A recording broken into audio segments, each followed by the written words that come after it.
Girepresentar sa Bangko Sentral ng Pilipinas ang Presidente Ferdinand Marcos Jr. ang unang kumpletong set sa Philippine Polymer Banknotes nga naglakip sa 50, 100, 500 ug 1,000 peso bills. Tumong niini nga mas limpyo, lig-on ug lisod pikeon ang kwarta sa nasud. Ang matag banknote nagpakita sa adunahang biodiversity ug kultura nga kabilin sa Pilipinas. Ang 1,000 pesos nagpakita sa Tubhata Reef, South Sea Pearl ug Tinalak Wave. Samtang ang 500 pesos adunay disenyo sa Puerto Princesa, Subterranean River, Blue Nate Parrot ug Southern Philippine Wave. Ang 100 pesos adunay Mayon Volcano, Whale Shark ug Bicol Wave. Ug ang 50 pesos adunay Taal Lake, Maliputo Fish ug Batangas Embroidery. Target nga pagwas kini sa sirkulasyon sa unang quarter sa 2025 nga magdala sa mas maayong kalidad ug pagpalambo sa kultura sa kinaiyahan sa Pilipinas.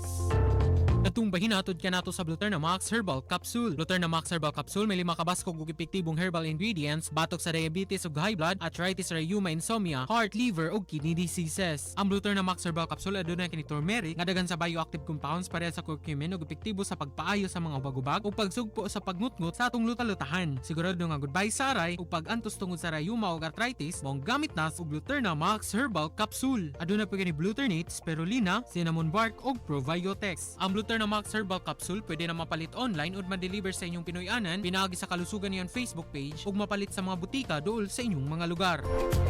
Alang sa IFM Balita sa buntag, di kapugnan sa pagatod sa mga naguna og labas nga mga balita. Tatak Carmen, tatak IFM Balita.